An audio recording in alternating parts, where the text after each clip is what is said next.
warahmatullahi wabarakatuh. Salam, Om Swastiastu, Namo Buddhaya, salam kebajikan, Rahayu, Merdeka. Sebelumnya, perkenalkan terlebih dahulu, nama saya Dayu Dwi Hardiawanti. Nah, pada kesempatan kali ini, saya akan membahas mengenai potensi terjadinya konflik di Indonesia dan bagaimana sih cara mengatasinya. Jadi, sebelum membahas materi lebih dalam, teman-teman pasti tahu bahwa Indonesia itu memiliki keragaman agama yang sangat tinggi. Nah, agama-agama yang diakui oleh negara ada 6, yakni ada Islam, Kristen, Katolik, Hindu, Buddha, dan yang terakhir adalah Konghucu. Keberagaman agama ini merupakan kekayaan budaya bangsa Indonesia. Lalu, bagaimana dengan adanya keberagaman agama ini bisa menjadi potensi konflik di Indonesia? Dan bagaimana sih cara mengatasinya? Nah, potensi konflik antar umat beragama di Indonesia memang cukup tinggi. Nah, titik hal ini dipengaruhi oleh beberapa faktor apa saja? Faktor itu, jadi ada 3 faktor yang akan kita bahas, yakni yang pertama ada perbedaan interpretasi. Nah, interpretasi ajaran agama yang berbeda dapat memicu konflik. Jadi, terutama dalam hal seperti ritual keagamaan, hukum, dan sosial. Yang kedua ada persaingan antar kelompok. Jadi, persaingan antar kelompok ini dalam merebutkan sumber daya, wilayah, dan pengaruh dapat menyebabkan ketegangan dan konflik. Yang ketiga ada kurangnya toleransi. Nah, kurangnya toleransi ini antar umat beragama dapat menyebabkan sikap curiga. Sikap curiga yang seperti apa? Yakni seperti adanya prasangka, kemudian kebencian, yang dapat memicu terjadinya konflik tadi. Nah, berikutnya adalah faktor-faktor penyebab konflik antar umat beragama. Ada beberapa faktor yang dapat memicu terjadinya konflik antar umat beragama. Faktor-faktor ini dapat berasal dari internal maupun eksternal.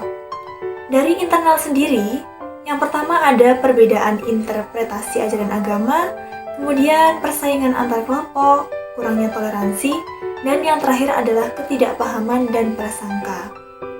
Dari sisi eksternal sendiri, terdapat 3 faktor, yakni adanya provokasi dari pihak luar, kemudian penggunaan isu agama untuk kepentingan politik, dan yang terakhir adalah pengaruh media massa yang tidak bertanggung jawab.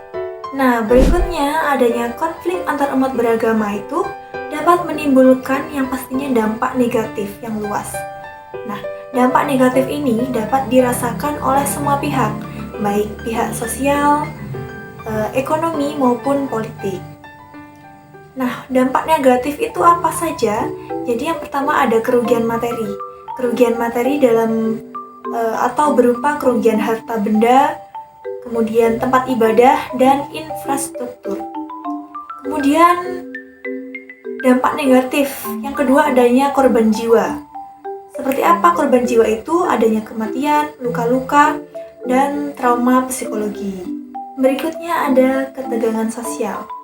Ketegangan sosial yang dimaksud itu adanya ketidakkepercayaan, kemudian perpecahan, dan rasa takut antar kelompok. Yang keempat ada kerugian ekonomi, yakni penurunan investasi, gangguan bisnis, dan hilangnya kesempatan kerja. Kemudian kerugian politik. Kerugian politik ini dapat terjadi ketidakstabilan politik, kemudian gangguan keamanan, dan pelemahan negara. Pembahasan berikutnya yakni pentingnya toleransi dan saling menghargai. Mengapa?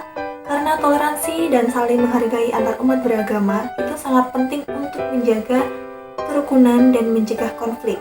Nah, toleransi ini berarti menghargai perbedaan dan menghormati keyakinan masing-masing.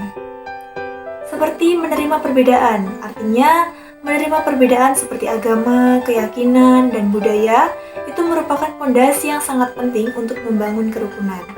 Kemudian saling menghormati.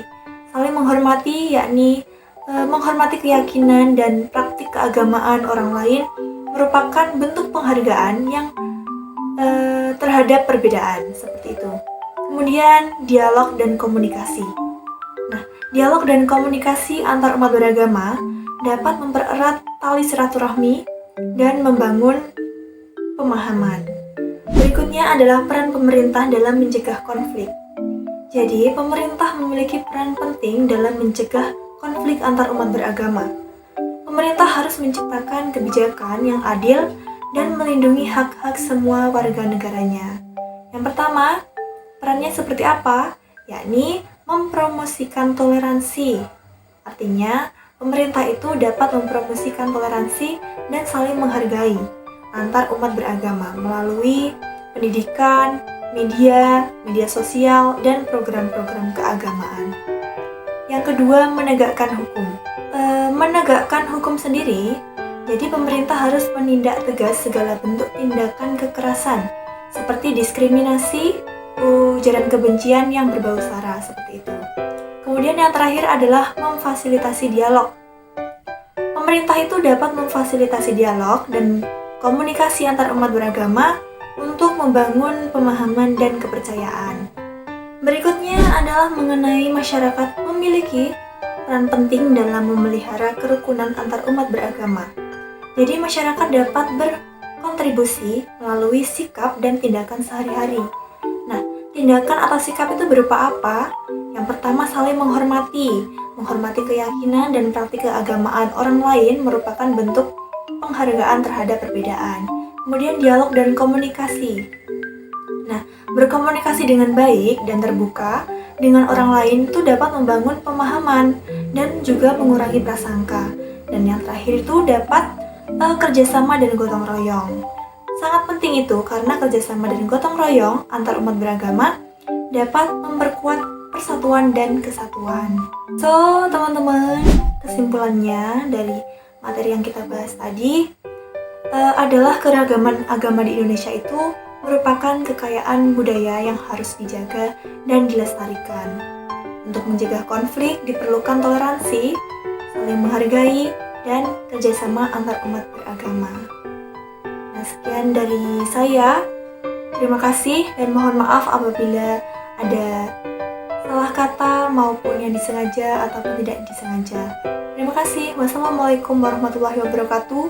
Salam, Om Swastiastu, Namo Buddhaya, salam kebajikan, Rahayu, Merdeka!